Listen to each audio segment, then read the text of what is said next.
Hello friends, myself doctor Shivalkar.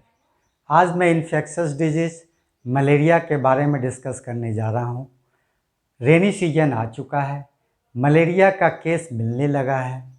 इसके पहले मैं डेंगू के बारे में भी डिस्कस किया था, वो वीडियो आप देख लेंगे। डेंगू का केस अभी रेनी सीजन में काफ़ी पाया जा रहा है और डेंगू का केस मलेरिया से भी ज़्यादा मिल रहा है।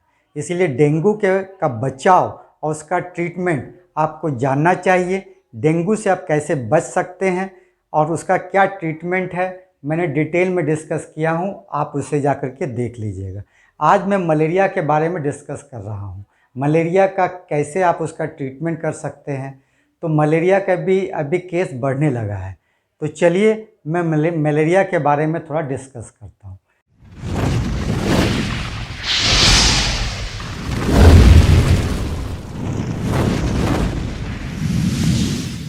Malaria caused by bite of female Anopheles mosquito. ये फीमेल एनोफेलिस मॉस्किटो के काटने के द्वारा होता है। Parasite Plasmodium. प्लाज्मोडियम का बहुत सारा स्पेसीज होता है।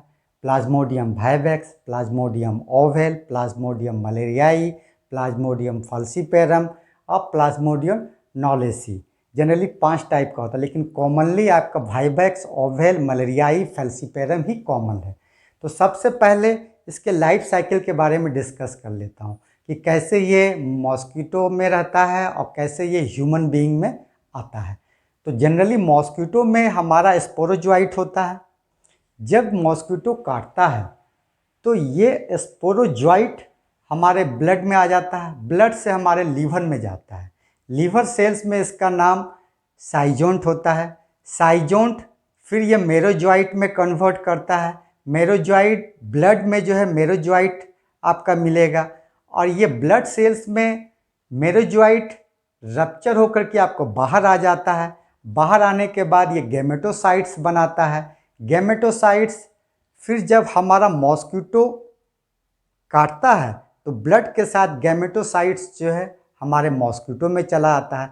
मॉस्किटो में ये गैमेटोसाइट्स जो फर्टिलाइज करता है। फर्टिलाइज करने के बाद ये स्पोरोजोइट कन्वर्ट करता है। फिर स्पोरोजोइट जो है फिर मच्छर अगर हमारा काटेगा हेल्दी पर्सन को तो वो फिर स्पोरोजोइट हमारे हेल्दी ह्यूमन बीइंग में चला जाएगा। तो इस तरह का इसका साइकिल है। ये मैं आपको डिटेल में नहीं, संक्षिप्त में मैंने बता दिया। तो जैसे आप देख सकते हैं इसका लाइफ साइकिल क्या है। स्पोरोजोइट ये आपका मॉस्किटो में रहता है। तो इन्फेक्टेड ब्लड व मॉस्किटो, अगर मॉस्किटो इन्फेक्टेड है, एनोफेलिस मॉस्किटो एक हेल्दी ह्यूमन को काटा जिसको अभी नहीं है, तो वहाँ पे स्पोरोजोइट जो है ह्यूमन ब्लड में गया, वहाँ से ये लीवर सेल में जाता है जिसको साइजोन्ट बोलते हैं। साइजोन्ट फिर वो लीवर से जब निकलता है तो मेरोजोइट्स में कन्वर्ट होता है और वो ब्लड सेल्स में आरबीसी में जाके जमा होता है। आरबीसी में फिर वो रप्चर होता है। फिर ये रप्चर होने के बाद ये गैमेटोसाइट बनाता है। गैमेटोसाइट्स यहाँ पर अगर एक हेल्दी मॉस्किटो अनहेल्दी पर्सन को काट रहा है तो ये गैमेटोसाइट मॉस्किटो में जाएगा। फिर मॉस्किटो इन्फेक्टेड हो जाएगा, वहाँ पे वो फर्टिलाइज करेगा, स्पोरोजोइट बनाएगा। फिर ये मॉस्किटो अभी इन्फेक्टेड हो गया, फिर अगर हेल्दी पर्सन को काटेगा तो इसी तरह से ये साइकिल चलता रहेगा। एक आता है हिप्नोजोइट। हिप्नोजोइट इज ए डॉर्मेंट स्टेज। ये लीवर सेल्स में हिप्नोजोइट्स पाया जाता है। ये इनएक्टिव फॉर्म में रहता है। ये जनरली आपका ओवेल और वाइवेक्स के केस में पाया जाता है। ये रिलैप्स कॉज करता है, मतलब कि अगर आप मलेरिया का ट्रीटमेंट कर रहे हैं, क्लोरोक्विन दे रहे हैं, तो प्लाज्मोडियम को तो आप मार दिए, लेकिन ये हिप्नोजोइट जो है लीवर सेल्स में छिप करके रहता है। अगर आप इसका ट्रीटमेंट नहीं करेंगे हिप्नोजोइट्स का, तो ये फिर से रिलैप्स करेगा। 2 महीने, 3 महीने, साल भर के बाद भी ये फिर ब्लड में आएगा और उसको मलेरिया का सिम्टम्स क्रिएट करेगा। इसीलिए आपको मलेरिया पैरासाइट प्लाज्मोडियम को मारने के साथ साथ हिप्नोजोइट जो डॉर्मेंट स्टेज में इनएक्टिव फॉर्म में लीवर सेल्स में रहता है उसका भी ट्रीटमेंट करना जरूरी है। ये जनरली आपका ओवेल और वाइवेक्स में पाया जाता है। ये फॉल्सीपेरम में हिप्नोजॉइड्स नहीं रहता है। ठीक है, तो यहाँ तक हो गया। अब आते हैं इसका सिम्टम्स। सिम्टम्स क्या होता है, सिम्टम्स और डायग्नोसिस ये जानते हैं। तो सबसे पहले ऐसा पेशेंट जो इंडेमिक एरिया से आया है, इंडेमिक एरिया जैसे मान लीजिए जहाँ मलेरिया साइट, जहाँ मलेरिया पैरासाइट का जोन है, जहाँ मलेरिया काफ़ी पाया जाता है, अगर कोई पर्सन वहाँ से आ रहा है, उसको बुखार है विथ राइगर है, फीवर विथ राइगर है, तो आप सोच सकते हैं। और सबसे पहले आप जान लीजिए जिसका इंक्यूबेशन पीरियड 7 to 10 डेज होता है। मतलब अगर मच्छर काट रहा है तो 7 से 10 दिन के बाद उसका जो है सिम्टम्स आपको मिलेगा। मच्छर काटेगा, मच्छर जब आपको मेरोजॉइट फॉर्म में जब आएगा, तो जब ये रप्चर करेगा, यहाँ जब ब्लड में ये रप्चर करेगा, तो उससे आपका सिम्टम्स आएगा, फीवर विथ राइगर आएगा। तो फीवर विथ राइगर एक्चुअली बहुत सारे केस में आपको मिल सकता है। जैसे कि आपको अगर यूटीआई इन्फेक्शन है, डेंगू फीवर है, अगर कहीं बॉडी में पस है, एब्सेस है, तो उसमें भी आपको मिल सकता है फीवर विथ राइगर। लेकिन इम्पॉर्टेंट बात क्या है, fever with rigor miss day, मतलब कि रोज नहीं आ रहा है, एक दिन छोड़ के आ रहा है, या 2 दिन छोड़ के आ रहा है, या 3 दिन छोड़ के अगर बुखार आ रहा है, तब आप मलेरिया को सस्पेक्ट कर सकते हैं। ठीक है, और ये जो इस केस में और क्या मिलता है, हिपेटोमेगली मिलेगा, जॉन्डिस मिलेगा, प्लेटलेट्स आपका कम हो जाएगा, सीबीसी काउंट घट जाएगा, क्योंकि इसमें हीमोलिसिस होता है। हीमोलिसिस होने के कारण आपका हीमोग्लोबिन कम हो जाएगा, आरबीसी सेल्स जो है घट जाएगा, तो थ्रोम्बोसाइटोपिनिया हो जाएगा, ल्यूकोसाइटोपिनिया हो जाएगा। हीमोलाइटिक एनीमिया होने के कारण आपको डिजीनेस, वीकनेस फील होगा, एलडीएच का लेवल बढ़ जाएगा, हिपेटोमेगली जॉन्डिस तो होगा ही, नौजिया, वोमिटिंग हो सकता है। ठीक है, तो इस तरह का सिम्टम्स मिलेगा। और ये जो फीवर हमने जो बोला मिस्ड डे, मतलब फीवर आपको रोज नहीं मिलेगा। तो इसमें क्या होता है, अलग अलग स्पीसीज का अलग अलग फीवर के कारण जो है सिम्टम्स किस दिन आता है, ज़्यादा किस दिन रहता है, तो उसका नाम दिया गया है। जैसे वाइवेक्स और ओवेल को टर्शियन मलेरिया बोलते हैं। मीन्स इसको ये हर तीसरे दिन में मेरोजॉइड्स रिलीज होगा ब्लड में और फीवर आएगा। तो स्पाइक एवरी 3rd डे में आता है। वाइवेक्स और ओवेल का जो फीवर का स्पाइक एवरी 3rd डे में आएगा। और मलेरियाई, प्लाज्मोडियम मलेरियाई जो है, इसको क्वार्टर्न मलेरिया बोला जाता है। फीवर का स्पाइक हर चौथे दिन आता है। समझ रहे हैं फीवर, क्योंकि इसका जो रप्चर हो, जब ये मेरोजॉइट रप्चर करता है ब्लड में, तो फीवर, ये टॉक्सिन्स है, तो उससे फीवर आपको डेवलप करेगा। और फॉल्सीपेरम का जो है, इसको मलिग्नेंट टर्शियन फीवर बोलते हैं। मतलब ये इरेगुलर फीवर स्पाइक होता है, और जनरली इसका फीवर आपका 48 आवर्स के बाद आता है, और साथ में सीवियर सिम्टम्स होगा। ठीक है, अब बात करते हैं इन्वेस्टिगेशन के लिए।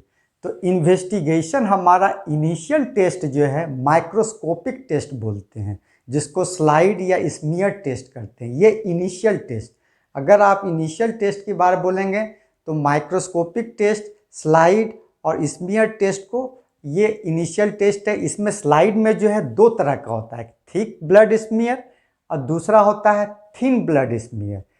थिक ब्लड स्मीयर जो है, जनरली हम मलेरिया है कि नहीं, इसमें हमारा थिक ब्लड स्मीयर से पता चलता है।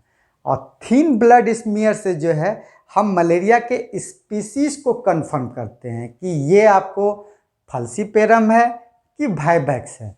तो थिन ब्लड स्मीयर जो है ये कंफर्मेटरी माना जाता है। तो इसीलिए जब आप टेस्ट लिखेंगे तो बेटर है कि आप दोनों लिखिए, thin blood smear and thick blood smear. Second आता है रैपिड डायग्नोस्टिक टेस्ट, जिसको आरडीटी भी कहते हैं। आरडीटी क्या है कि ये एंटीजन टेस्ट है। अगर आपको इन्फेक्शन हुआ तो 1-2 दिन के बाद आपका ब्लड में एंटीजन आएगा। जब वो आप देखते होंगे, एक किट आता है, किट आपको उसमें आप ब्लड का ड्रॉप डालते हैं तो उसमें आपका जो है लाइन आता है, कन्फर्मेटरी आता है, वाइवैक्स है, फल्सीपेरम है।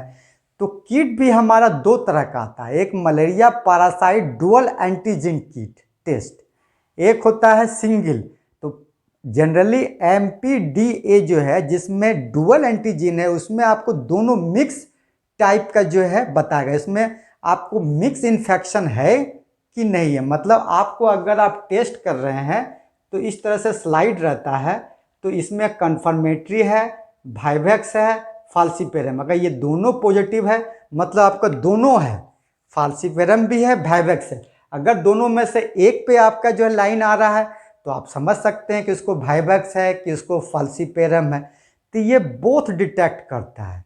तो आपको दोनों रैपिड टेस्ट भी कीजिए और ब्लड स्मीयर टेस्ट भी कीजिए। रैपिड डायग्नोस्टिक टेस्ट और ब्लड स्मीयर। सपोज कीजिए बहुत जगह आप ऐसा हैं कि आपको माइक्रोस्कोप नहीं है या उस तरह से आपका जानकार नहीं है कि वो माइक्रोस्कोप से आपका स्लाइड बनाए और उसको देखे, क्योंकि उसकी भी तो जानकारी भी तो होना चाहिए कि ये मलेरिया को आइडेंटिफाई करने भी तो आना चाहिए। उस तरह से आपका लैब टेक्नीशियन है कि नहीं है। तो RDT आपका जो है हर जगह अवेलेबल है, आपको किट मिलेगा, आप उसको टेस्ट कर लीजिए।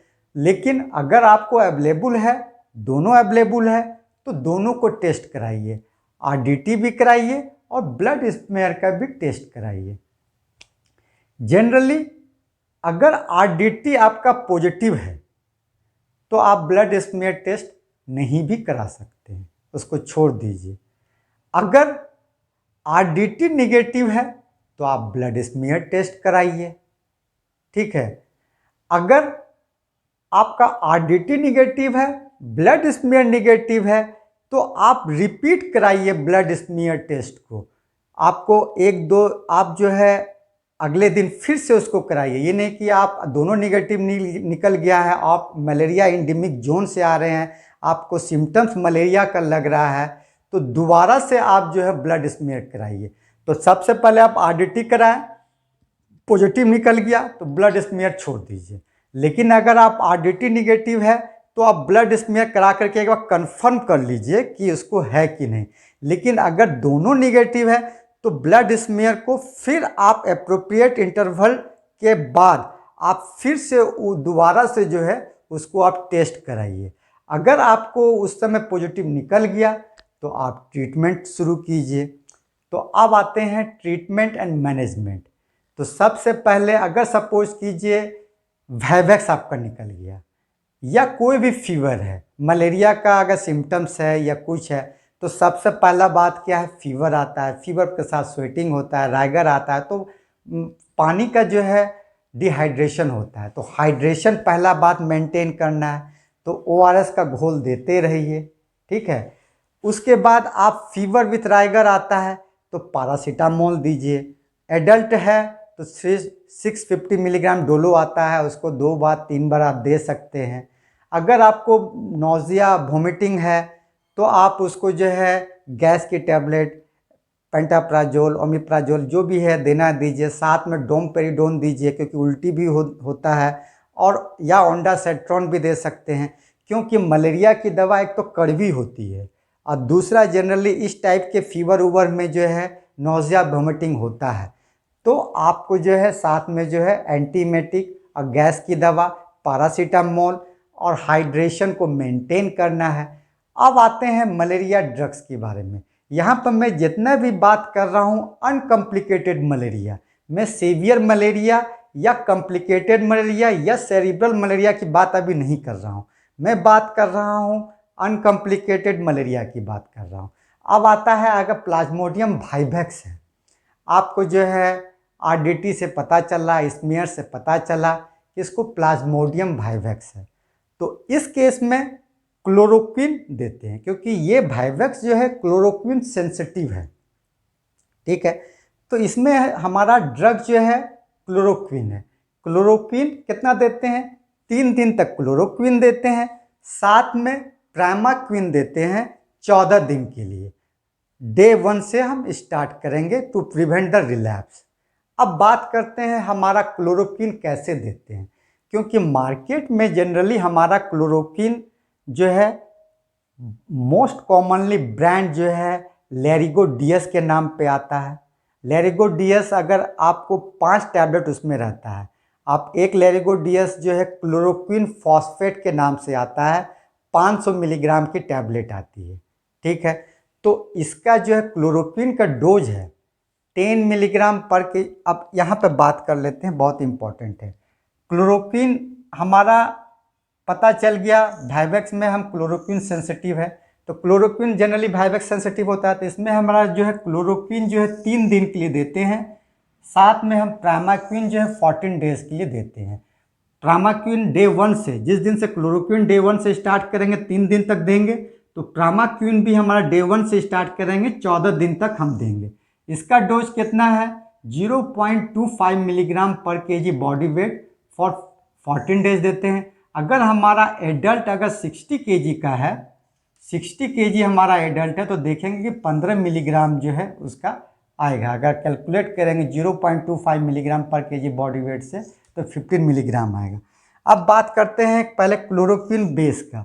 यहाँ पर मैं क्लोरोक्विन बेस की बात कर रहा हूँ, ना कि क्लोरोक्विन सॉल्ट की। जैसे मार्केट में क्लोरोक्विन फॉस्फेट मिलता है, ठीक है, 500 मिलीग्राम का, तो वो जो है उसका जो डोज है क्लोरोक्विन बेस का 10 मिलीग्राम पर केजी बॉडी वेट डे 1 में देना है। सेकेंड डे जो है 10 मिलीग्राम पर KG body weight second day देना है। और थर्ड डे जो है डे थर्ड में जो 5 मिलीग्राम पर केजी बॉडी वेट डे 3 में देना है, ठीक है। अब लैरिगो डीएस मार्केट में मिलता है, जनरली 5 टैबलेट का पैकेट आता है, तो वहाँ पे क्लोरोक्विन फॉस्फेट मिलता है, ये 500 मिलीग्राम का होता है, ये सॉल्ट फॉर्म है। अगर वो 500 milligram equivalent to the 300 milligram, ये बेस फॉर्म है। 300 मिलीग्राम इज बेस फॉर्म, ठीक है। ये जान लीजिए, 500 मिलीग्राम जो है सॉल्ट वाला form equivalent to 300 milligram base form. तो जनरली हम जो कैलकुलेट किए हैं, ये बेस फॉर्म का जो है आपका पर केजी बॉडी वेट के हिसाब से है। तो आप 60 केजी के हिसाब से देखेंगे तो 600 मिलीग्राम आएगा, मतलब कि इसका डबल डोज आएगा। तो इसीलिए जो है क्लोरोक्विन जो है डे 1 में जो है 2 टैबलेट देते हैं, डे 2 में जो है 2 टैबलेट देते हैं, और डे 1 में डे थर्ड में जो है 1 टैबलेट देते हैं। साथ में हम ट्रामाक्विन जो है डे 1 से जो है स्टार्ट करते हैं। ट्रामाक्विन जो है मार्केट में मेलेरिड डीएस के नाम से आता है, ब्रांड नेम। अगर वो 15 मिलीग्राम की टैबलेट आती है, अगर 60 केजी का आप कैलकुलेट करेंगे तो 15 मिलीग्राम आता है। तो डे 1 से स्टार्ट कीजिए, और ये तो आपका 3 दिन तक आपका क्लोरोक्विन चलेगा। 3 दिन के बाद इसको कंटिन्यू करते हुए डे 1 से स्टार्ट करना है, और 14 दिन तक जो है ट्रामाक्विन देना है, क्योंकि ये रिलैप्स को कंट्रोल करेगा। रिलैप्स कौन? ये हिप्नोजॉइट को मारेगा। हिप्नोजॉइट आपका लीवर में डॉर्मेंट स्टेज में रहता है। अगर आप इसको नहीं मारेंगे, सिर्फ आप क्लोरोक्विन दे देंगे, ट्रामाक्विन अगर आप नहीं देंगे, तो 2 महीने 3 महीने या साल भर के बाद फिर आपको मलेरिया वाला सिम्टम्स आएगा, मलेरिया फिर आपका हो जाएगा। तो इसीलिए ट्रामाक्विन 14 दिन तक उसको कंप्लीट करना। जब 14 दिन दे देंगे तो ये आपका कंप्लीट आपका डोज हो जाएगा।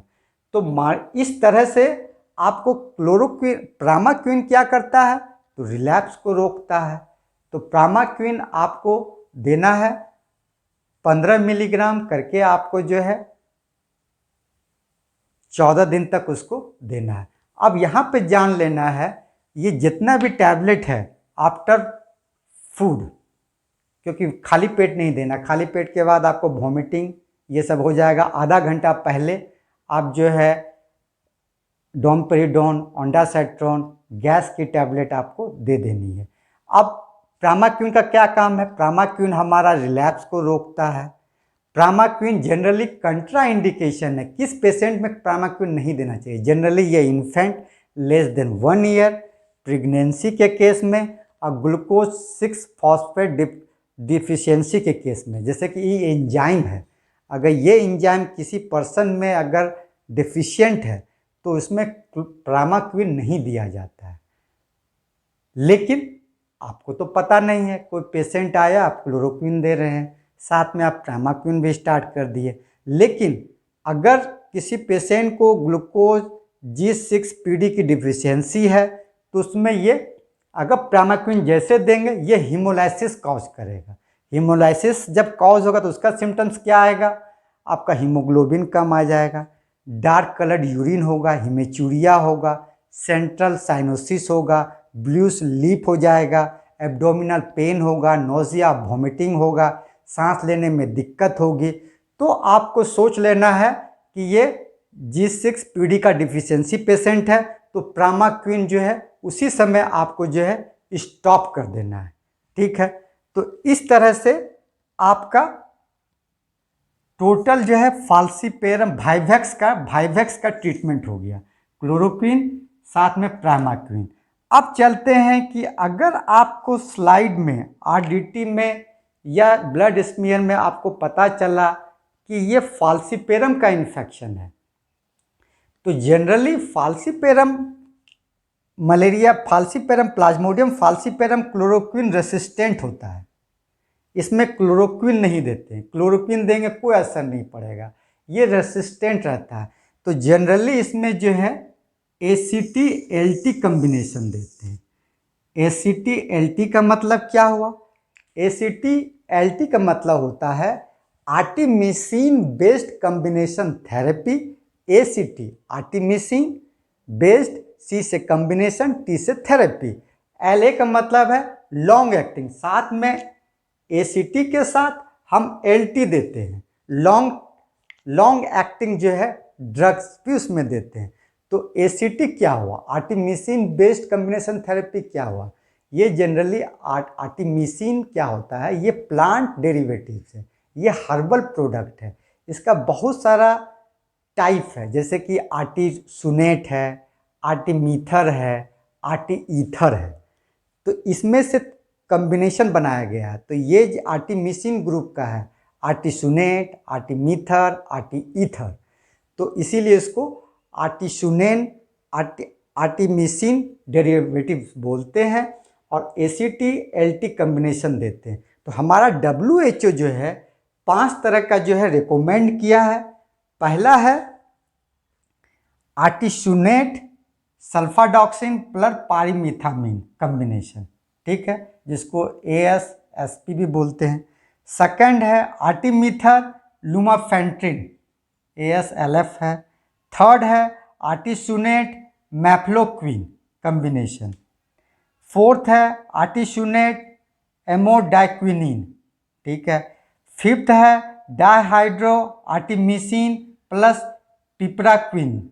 ये कम्बिनेशन जनरली इसमें हम ये फर्स्ट थर्ड सेकेंड थर्ड ये 3 डे रेजिमिन है और इसमें कॉमनली हम 2 ही यूज करते हैं, आर्टिसुनेट सल्फाडॉक्सिन पैरीमिथिन कम्बिनेशन एंड आर्टिमीथर लुमाफेंट्रिन। ये हम 2 कम्बिनेशन जनरली हम यूज करते हैं। नॉर्थ ईस्टर्न स्टेट में जिसको 7 सिस्टर बोलते हैं, जैसे अरुणाचल प्रदेश, मिजोरम, मणिपुर, नागालैंड, त्रिपुरा, असम, इसमें जनरली हम आर्टिमीथर प्लस लुमाफेंट्रिन का कम्बिनेशन हम यूज करते हैं, क्योंकि आर्टिसुनेट सल्फाडॉक्सिन और पारामिथामिन वाला कम्बिनेशन रेसिस्टेंट हो चुका है। लेकिन अदर स्टेट में हम आर्टिसुनेट सल्फाडॉक्सिन और पैरामिथामिन वाला कम्बिनेशन यूज करते हैं। तो चलते हैं उसका डोज हम देख लेते हैं कि कैसे आप देते हैं। अदर स्टेट में हम आर्टिसुनेट सल्फाडॉक्सिन पैरामिथामिन वाला कम्बिनेशन यूज करते हैं। नॉर्थ ईस्ट में जनरली हम आर्टिमीथर लुमाफेंट्रिन का यूज करते हैं, क्योंकि नॉर्थ ईस्ट में हम आर्टिसुनेट सल्फाडॉक्सिन पैरामिथामिन का इसलिए यूज नहीं करते क्योंकि वहाँ पर वो रेसिस्टेंट हो चुका है, ये रेसिस्टेंट हो गया है। तो चलते हैं, जनरली पहले हम अदर स्टेट की बात कर लेते हैं जहाँ आर्टिसुनेट सल्फाडॉक्सिन पैरामिथामिन का कम्बिनेशन चलता है। मार्केट में आपको Larinate SP kit, Falcigo SP kit, Larinate 200 SP kit brand name से आपको मार्केट में आएगी। जनरली इस केस में आर्टिसुनेट जो है 4 मिलीग्राम पर kg body weight for 3 day देते हैं। हर चीज़ तो 3 डे वाला रेजिमिन है। सल्फाडॉक्सिन 25 मिलीग्राम पर केजी बॉडी वेट सिंगल एक दिन ही पहला दिन ही देते हैं। एंड पैरामीथामीन 1.25 मिलीग्राम पर KG body weight first day, मतलब आर्टिसुनेट आप 4 मिलीग्राम पर केजी बॉडी वेट के हिसाब से 3 दिन देंगे। पैरामीथामीन एंड सल्फाडॉक्सिन और पैरामीथामीन आप सिंगल डे देंगे फर्स्ट डे, ठीक है, जिसका बॉडी वेट 25 मिलीग्राम पर केजी बॉडी वेट एंड पैरामीथामीन का 1.25 मिलीग्राम पर केजी बॉडी वेट, ये आप सिंगल डे फर्स्ट डे में देंगे। और सेकेंड डे प्रामाक्विन देंगे। यहाँ पे प्रामाक्विन का डोज है 0.75 मिलीग्राम पर KG body weight on day 2 में देंगे, सिंगल डोज देंगे। तो डे 1 में क्या हो गया, आर्टिसुनेट 200 मिलीग्राम। अगर एडल्ट डोज की बात करें जिसका बॉडी वेट 60 केजी है तो उसमें आर्टिसुनेट 200 मिलीग्राम, सल्फाडॉक्सिन, पैरामीथामीन।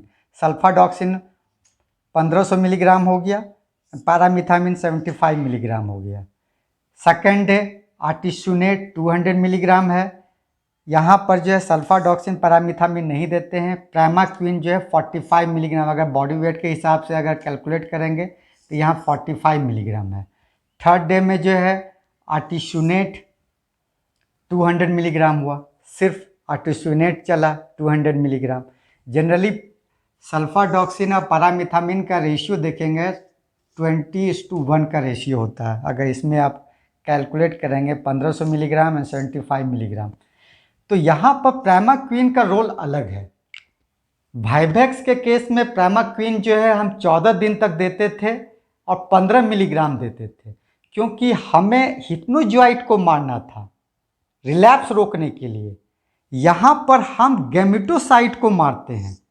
गैमेटोसाइट को मारने के लिए हम सिंगल डोज में 45 मिलीग्राम देते हैं, इसीलिए सिंगल डे देते हैं, डे 2 में देते हैं, क्योंकि फाल्सिपेरम में जो है हिप्नोजॉइट नहीं होता है, ठीक है।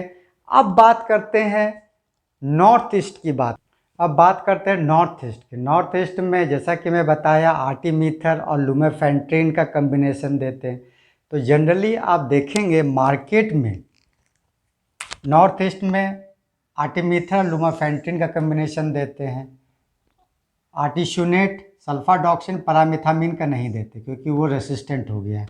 तो मार्केट में इस तरह का जो मोस्ट कॉमनली ब्रांड है ल्यूमरेक्स 80, 480, लुमेफेंट्रिन, लुमिथर फोर्ट एंड मैच प्लस, ये सब टाइप की दवा मार्केट में जनरली कॉमनली आपको मिलती है। लुमिथर फोर्ट हो गया, ल्यूमरेक्स है, मैच प्लस है।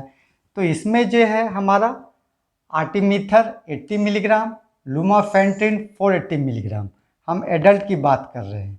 तो कम्बिनेशन कैसे देते हैं, आर्टिमीथर एंड लुमेफेंट्रिन 80 एंड 480 डेली आपको बीडी दिन में 2 बार देते हैं और 3 दिन तक देते हैं। 3 दिन तक देते हैं, खाना खाने के बाद देते हैं। फिर सेकेंड डे सिंगल प्रामाक्विन 45 मिलीग्राम देते हैं। कहने का मतलब अगर हम डे 1 की बात कर ले, आर्टिमीथर 80 मिलीग्राम, लुमेफेंट्रिन 480 मिलीग्राम, दिन में 2 बार, डे 1 हो गया। डे 2 में है आर्टिमीथर 80 मिलीग्राम, लुमेफेंट्रिन 480 मिलीग्राम, दिन में 2 बार, प्लस प्रामाक्विन। सेकेंड डे जो है प्रामाक्विन हो गया। डे 3 में आर्टिमीथर 80 मिलीग्राम, लुमेफेंट्रिन 480 मिलीग्राम, दिन में 2 बार। जनरली जो कम्बिनेशन है आर्टिमीथर लुमेफेंट्रिन, ये मॉर्निंग ब्रेकफास्ट में विथ मिल्क या फैट डाइट के साथ लेते हैं, क्योंकि ये हमारा एब्जॉर्प्शन को बढ़ाता है। अगर आप पानी के साथ देंगे तो इस वोमिटिंग हो जाएगा, तो साथ में ये चीज़ ध्यान देना है। और प्रामाक्विन का रोल भी यहाँ पे वही है कि आप गैमेटोसाइट को मारता है, इसीलिए सिंगल 45 मिलीग्राम सिर्फ डे 2 में देते हैं और आपका आर्टिमीथर लुमेफेंट्रिन 3 दिन तक कम्बिनेशन चलता है। अब बात कर लेते हैं प्रेगनेंसी के केस में। प्रेगनेंसी के केस में अगर हमें वाइवेक्स पाया जाता है तो वाइवेक्स जैसा कि आपको पता है क्लोरोक्विन सेंसिटिव होता है और क्लोरोक्विन जो है हमारा सेफ रहता है प्रेगनेंसी में। आप तीनों ट्राइमेस्टर में जो है इसको आप दे सकते हैं, लेकिन प्रामाक्विन को जो है कंट्राइंडिकेशन है प्रेगनेंसी के केस में। इसीलिए आफ्टर प्रेगनेंसी के बाद प्रामाक्विन जो है 14 दिन तक चला देना है 15 मिलीग्राम, ताकि आप रिलैप्स को रोक सके, हिप्नोजॉइड को मार सके। ठीक है, अगर आपका फॉल्सीपेरम निकल गया तो ये क्लोरोक्विन रेसिस्टेंट है, तो फर्स्ट ट्राइमेस्टर में आप क्विनिन देते हैं। Quinine is a drug of choice in first trimester. तो फर्स्ट ट्राइमेस्टर में क्विनिन का डोज क्या है? 10 मिलीग्राम पर केजी बॉडी वेट TDS। इसको 7 दिन तक देते हैं। 600 मिलीग्राम अगर है एडल्ट डोज में तो 3 बार करके देते हैं, दिन में 3 बार देते हैं, TDS देते हैं, और ये 7 दिन तक देते हैं। ठीक है, क्विनिन के साथ एक चीज़ और है, जान लेना। क्विनिन जो है हाइपोग्लिसीमिया कॉज करता है, इसीलिए प्रेग्नेंट वुमेन को जो है बीच बीच में जो है खाते रहना है। ठीक है, अब सेकेंड और थर्ड ट्राइमेस्टर में आर्टिसुनेट, सल्फाडॉक्सिन और पैरामिथामीन वाला कॉम्बिनेशन देना है, जैसा कि हम पहले डिस्कस कर चुके हैं। ठीक है, अब आता है कि देखिए मैं यहाँ पे समझा दूँ। प्रेगनेंसी के केस में वाइवेक्स है, क्लोरोक्विन सेफ है, ऑल ट्राइमेस्टर में आप दे सकते हैं। प्रामाक्विन अवॉइड करना है, प्रेगनेंसी के बाद देंगे, 14 दिन तक देंगे। जब प्रेगनेंसी खत्म हो जाता है 15 मिलीग्राम 14 दिन तक। फॉल्सीपेरम अगर आपका निकल गया तो क्लोरोक्विन रेसिस्टेंट है, लेकिन चूंकि ये सेफ था, लेकिन यहाँ तो क्लोरोक्विन देना नहीं है, तो फर्स्ट ट्राइमेस्टर में आप क्विनिन जो है ड्रग ऑफ चॉइस है। क्विनिन के साथ क्या है? क्विनिन का डोज क्या है? 10 मिलीग्राम पर केजी बॉडी वेट TDS देते हैं, 7 दिन तक देते हैं। 600 मिलीग्राम है तो 3 बार देंगे, दिन में 7 दिन तक देंगे। साइड इफेक्ट इसका हाइपोग्लिसीमिया है, इसीलिए खाते पीते रहना है। सेकेंड और थर्ड डे में जो है आप आर्टिसुनेट, सल्फाडॉक्सिन, पैरामिथामीन का जो है कॉम्बिनेशन देना है, जो कि मैं ऑलरेडी डिस्कस कर चुका हूँ। अब बात आता है कि मिक्स्ड इन्फेक्शन है। अगर आपको मिक्स्ड इन्फेक्शन मिल रहा है, स्लाइड में RDT में स्मीयर में मिक्स वाइवेक्स और फॉल्सीपेरम मिल रहा है, तो उस समय आपको फॉल्सीपेरम की तरह ट्रीट करना है। अभी तो मैं सिंगल वाइवेक्स का क्या ट्रीटमेंट है, फॉल्सीपेरम का क्या ट्रीटमेंट है। अब अगर आपका दोनों स्लाइड में मिल गया है तो उसका ट्रीटमेंट फॉल्सीपेरम की तरह यूज करना है। अब प्रामाक्विन आपको 14 डे तक देना है, जैसे कि वाइवेक्स में आप देते हैं। ठीक है, क्योंकि हिप्नोजॉइड को मारना है। और जब आप फॉल्सीपेरम का ट्रीटमेंट कर रहे हैं तो उसमें हमारा कॉम्बिनेशन आर्टिमीथर और लुमाफेंट्रिन वाला देना है। आर्टिसुनेट, सल्फाडॉक्सिन और पैरामीथीन वाला कॉम्बिनेशन नहीं देना है, क्योंकि ये वाइवेक्स के साथ रेसिस्टेंट है। इसको देंगे तो वाइवेक्स आपका नहीं मरेगा, तो इसीलिए आपको आर्टिमीथर, लुमाफेंट्रिन वाला कॉम्बिनेशन देना है। और आपको जैसे कि पहले बताए हैं प्रामाक्विन के बारे में, उस तरह से आपको देना है, क्योंकि प्रामाक्विन जो है आपको 14 दिन तक जो है यहाँ पर देना, क्योंकि आपको वाइवेक्स को मारना है। फॉल्सीपेरम का तो 1 दिन वाला ट्रीटमेंट था, प्रामाक्विन का वाइवेक्स में 14 दिन तक का था, इसीलिए आपको 14 दिन तक 15 मिलीग्राम देना है। अब जो है मलेरियल ड्रग के साथ कुछ एंटीबायोटिक आप दे सकते हैं। साथ में कौन कौन सा है? डॉक्सीसाइक्लिन है 3 मिलीग्राम पर KG body weight, single OD देना है। क्लिंडामाइसिन 10 मिलीग्राम पर केजी बॉडी वेट OD है। एजिथ्रोमाइसिन देना है। ये 7 दिन तक जो है आप आर्टिसुनेट और क्विनिन के साथ जो है कंबाइन कर सकते हैं। अब तो मैं बात कर लिया ओवेल का, मैं बात किया वाइवेक्स के बारे में, फॉल्सीपेरम के बारे में। अगर आपको स्लाइड में जो है स्मीयर में ओवेल आ गया, तो अगर आपका ओवेल आ जाता है तो आपको वाइवेक्स की तरह ट्रीट करना है। अगर आपको उसमें प्लाज्मोडियम मलेरियाई निकल जाता है तो आपको फॉल्सीपेरम के तरह उसको ट्रीट करना है। ठीक है, अब बात यहाँ पे करते हैं इन केस अगर आपको डायग्नोसिस पॉसिबल नहीं है, माइक्रोस्कोप नहीं है, RDT नहीं कर पा रहे हैं। बहुत सारा ऐसा गांव है जहाँ की आपको ये सब सुविधा नहीं है और उसका जो है सस्पिशन है कि इसको मलेरिया ही है, सारा सिम्टम्स लगता है, तो आप क्लोरोक्विन 25 मिलीग्राम पर KG body weight divided dose में 3 दिन तक आप उसको देते हैं। उसके बाद आप डायग्नोसिस कराइए, आराम से बाहर जाइए जहाँ पे सुविधा है। अगर ट्रीटमेंट में आपको पता चल गया कि नहीं इसको मलेरिया है, तब आपको एज ए अप्रोप्रिएट डोज जो है आप उसको जैसा कि हम डोज बताए हैं उस तरह से कीजिए। तो कहने का मतलब अगर आपको सुविधा नहीं है तो आप क्लोरोक्विन जो है 25 मिलीग्राम पर KG body weight into divide days for 3 days, over 3 days, 3 दिन तक आप उसको चलाइए। अगर फिर आप उसको टेस्ट आपको सुविधा आ गया, टेस्ट में निकल गया, अगर आपको पॉजिटिव निकलता है तो आप ये सब दवा दीजिए, अगर नहीं निकलता है तो उसको छोड़ दीजिए। अगर आप टेस्ट करा रहे हैं, उसमें टेस्ट में आपका निगेटिव निकल गया, लेकिन जितना भी सिम्टम्स है आपको लगता है कि मलेरिया का है, तो आप उस समय आप क्लोरोक्विन 250 मिलीग्राम दिन में 2 बार 5 दिन तक उसको दे सकते हैं। टेस्ट निगेटिव है लेकिन सिम्टम्स है, तो आप 250 मिलीग्राम क्लोरोक्विन का टैबलेट दिन में 2 बार 5 दिन तक आप दे सकते हैं। ठीक है। नेक्स्ट में हम कॉम्प्लिकेटेड मलेरिया के बारे में डिस्कस करेंगे।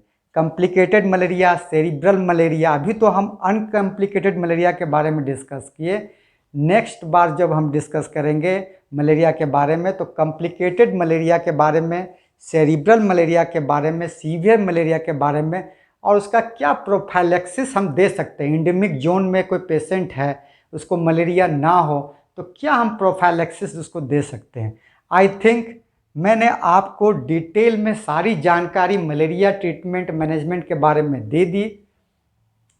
आप उसका फ़ायदा उठाइए, लाइक कीजिए, शेयर कीजिए ताकि दूसरे भी इसका फ़ायदा उठा सके। अगर कोई प्रॉब्लम है कमेंट बॉक्स में लिखिए, कांटेक्ट कीजिए। अगर नहीं है तो आपका अगर कोई फैमिली डॉक्टर हैं तो उनसे डिस्कस कीजिए। अगर फैमिली डॉक्टर नहीं बनाया है तो बनाइए, क्योंकि लाइफ है, प्रॉब्लम आते रहेगी, बीमारी आते रहेगी। लेकिन अगर आप डॉक्टर नहीं है तो अपने से आप ट्रीटमेंट मत कीजिए, उससे आपको प्रॉब्लम में भी आप आ सकते हैं, क्योंकि नॉलेज ही बचाव और इलाज है। अगर जब तक आप किसी बीमारी का नॉलेज नहीं रखेंगे तब तक आप उससे बच नहीं सकते हैं और उसका ट्रीटमेंट नहीं करा सकते हैं। इसी तरह आप हेल्थ रिलेटेड 360 डिग्री का नॉलेज चाहते हैं तो सब्सक्राइब कर लीजिए, बेल आइकन दबा दीजिए ताकि नेक्स्ट वीडियो का नोटिफिकेशन आपको मिल सके। मेरी सारी वीडियो आप यूट्यूब पे डिटेल में देख सकते हैं। डॉक्टर शिवालकर सर्च करें, उसका फ़ायदा उठाएं। Be happy, be healthy. Thank you, धन्यवाद।